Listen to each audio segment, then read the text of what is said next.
Corona में नौकरी जाने के बाद अच्छी नौकरी नहीं मिलने और ज्यादा कमाई के लालच में साइबर ठगी की वारदातों में एकाएक वृद्धि देखी गई। खासकर इसमें पढ़े लिखे युवाओं को ज्यादा से ज्यादा शामिल होते हुए देखा जा रहा है। ठग ऐसे कि फर्राटेदार इंग्लिश बोलकर देसी से देसी विदेशियों को भी झांसा दे देते हैं।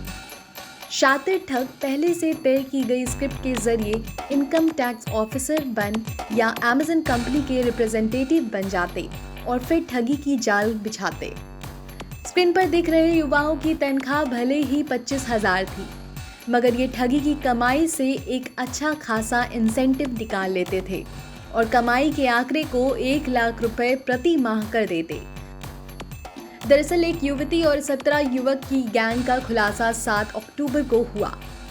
राजस्थान के पुष्कर के 2 लग्जरी रिसोर्ट में अलग अलग रेड के बाद कॉल सेंटर के संचालक और उसकी पूरी जालसाज गैंग का खुलासा हुआ।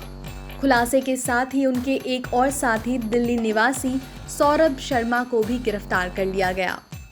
पड़ताल के दौरान सामने आया कि जिस तरह किसी आम कॉल सेंटर में काम करने वालों को ट्रेनिंग दी जाती है, उसी तरह पकड़े गए सभी आरोपियों को भी ट्रेनिंग दी जाती है। बाकायदा अंग्रेजी में बात करने के लिए एक तय स्क्रिप्ट भी इन्हें दी जाती थी।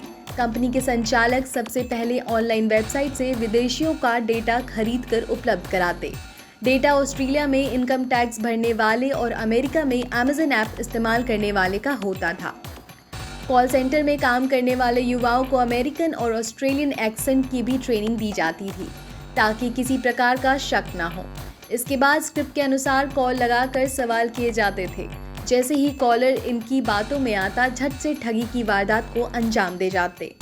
ऑस्ट्रेलिया में इनकम टैक्स अधिकारी बनकर ठगी करने वाले कॉल सेंटर को बिहार निवासी राहुल राज चलाता था, जिसने रातों रात अमीर बनने के लिए यह काम चालू किया था।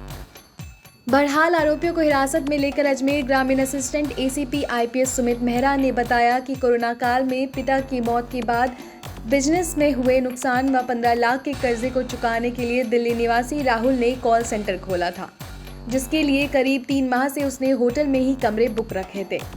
इन कॉल सेंटर से संचालकों को करीब 40 लाख रुपए से ज्यादा मासिक इनकम होती थी। ऐसे में दोनों कॉल सेंटर पर 3 माह में करीब 2.5 से 3 करोड़ रुपए की ठगी की गई।